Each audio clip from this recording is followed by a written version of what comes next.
আমি আহ্বান করব এই সাম্প্রতিক বন্যায় যারা ঘরবাড়ি হারিয়েছে, নিশ্চিহ্ন হয়েছে, তাদের মধ্যে যতদূর সম্ভব এটা জরিপ করে তাদের সকলকে এই সাহায্য যেন আমরা করতে পারি, তারা করতে পারে, এটা আমি আহ্বান জানাচ্ছি। আর যারা সমাজের বিত্তবান মানুষ, দেশের বিত্তবান মানুষ, তারা যেন দরিদ্র মানুষের পাশে দাঁড়ায়, এই আহ্বান করি।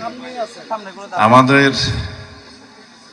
উদ্দেশ্য হচ্ছে আমরা রাজনীতি করি মানুষের জন্য, দেশের জন্য। আমরা জনগণের সরকার, জনগণের দ্বারা নির্বাচিত সরকার, জনগণের জন্য সরকার। সেই জন্য আমরা জনগণের বিপদে আপদে সবসময় আমরা জনগণের পাশে থাকব। এটা আমাদের আদর্শ, এটা আমাদের উদ্দেশ্য, এটা আমাদের অঙ্গীকার। আমাদের নেতা বাংলাদেশের প্রধানমন্ত্রী, মাননীয় প্রধানমন্ত্রী জনাব তারেক রহমান এমন একটি নীতি প্রণয়ন করেছেন, সবার আগে বাংলাদেশ এবং ক্ষমতার আগে জনতা। আমাদের জন্য ক্ষমতা নয়, আমরা দায়িত্বপ্রাপ্ত, আমরা জনগণের জন্য। সবসময় বন্যা বা অন্য যে কোনো প্রাকৃতিক দুর্যোগের সময় আমরা আপনাদের পাশে থাকবো ইনশাআল্লাহ।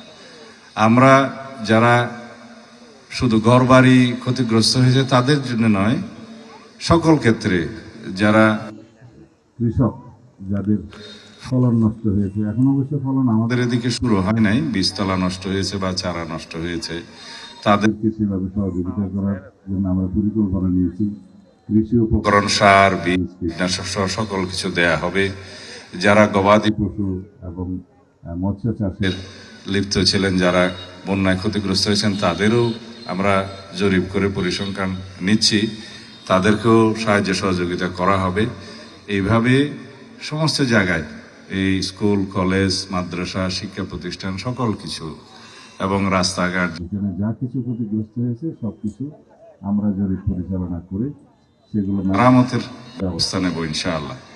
আমাদের অঙ্গীকার, আমরা সকল সময় দরিদ্র মানুষের পাশে থাকবো, এদেশের মানুষের পাশে থাকবো এবং এদেশের মানুষের ন্যায় বিচার নিশ্চিত করবো ইনশাআল্লাহ।